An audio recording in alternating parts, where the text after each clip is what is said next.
सन जय श्री राम दोस्तों, जय माता दी। आप सब कैसे हैं? आशा करती हूँ कि आप लोग स्वस्थ होंगे, मस्त होंगे और मजे में होंगे। स्वागत करती हूँ आप सबका अपने यूट्यूब चैनल पे।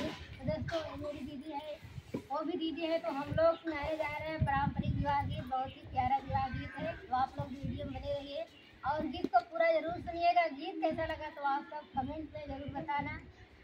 हाँ दीदी बहनी, हमारे लोग के विवाह गीत कैसा लागत बा, आप लोग एक प्यारा सा कमेंट करके जरूर बताइए। काहे के कि ये पारंपरिक पुराना देहाती गीत तो सब अपने अपने सोचा तो ये सूप मोनी रखा बा। हमारे दीदी अपन वीडियो बनाए हैं, वीडियो कॉमेडी वीडियो शूट करे फिर हम कहे हम अपन गाना बनाए नहीं उर्दी छुगाते भैया वही बिहाव गीतिए गवाए। तो गीतिए कैसा लागत बा दीदी बहनी हमारे कमेंट करके जरूर बताई दी हैं। और फटाफट जो नया हुई है चैनल के सब्सक्राइब करिए, वीडियो को लाइक करिए। चला दीदी बहनी सुनवा दे जाओ।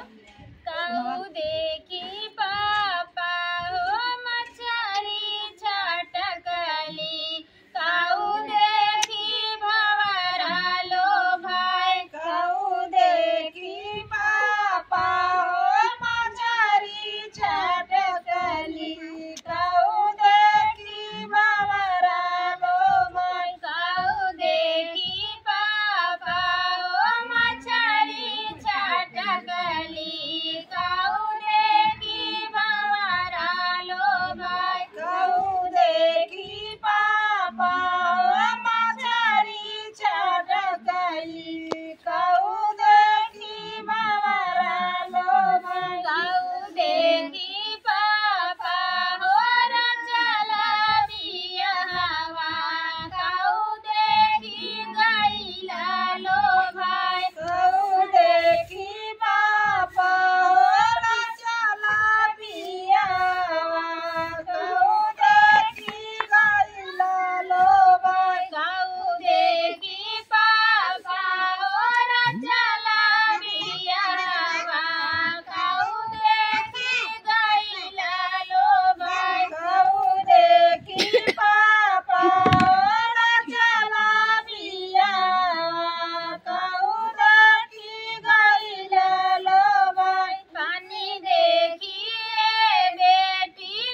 कट कट करके